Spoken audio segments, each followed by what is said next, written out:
منگنی کے سلسلے میں آپ لوگ سوچتے ہوں گے یہ منگنی کیا ہوتی ہے؟ شادی سے پہلے ایک انگیجمنٹ کا جو رسم ہے، اسلام میں اس کا کیا کانسیپٹ ہے، کیا تصور ہے، منگنی کیوں کرتے ہیں؟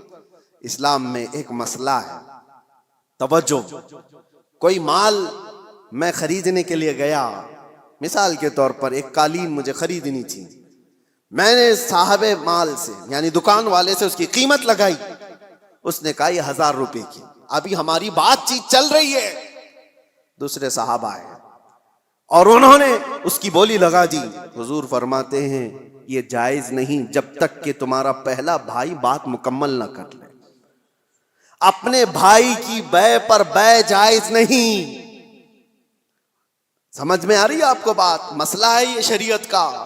میں اگر خرید رہا ہوں تو دوسرا اس میں گھس کر کے نہ خریدی کی بات نہ کرے جب تک میری ڈیل مکمل نہیں ہو جاتی، یا تو میں چھوڑ دوں یا تو میں لے لوں، نکل جاؤں، اس کے بعد دوسرے کا حق ہے۔ یہ اسلام کا مسئلہ ہے۔ یہی کانسیپٹ ہے منگنی کا۔ منگنی کیوں کی جاتی ہے؟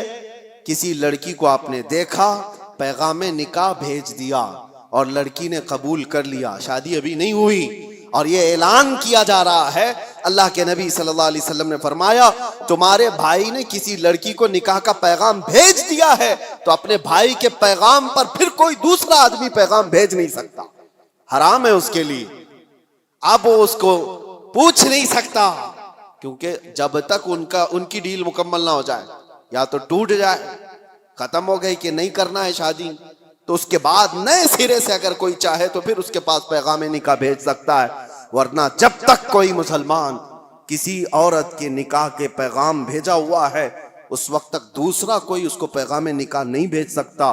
یہ ہے حقوق اسلام میں، اتنا زیادہ محفوظ رکھا گیا ہے۔ حیرت کی بات یہ ہے کہ مسلمان آج کم علم ہو گئے، جاہل ہو گئے، پڑھتے نہیں ہیں، ورنہ تمہارے دین میں اللہ تعالیٰ نے کوئی کمی نہیں رکھی، کوئی ایک ادنا سا شائبہ بھی نہیں ہے۔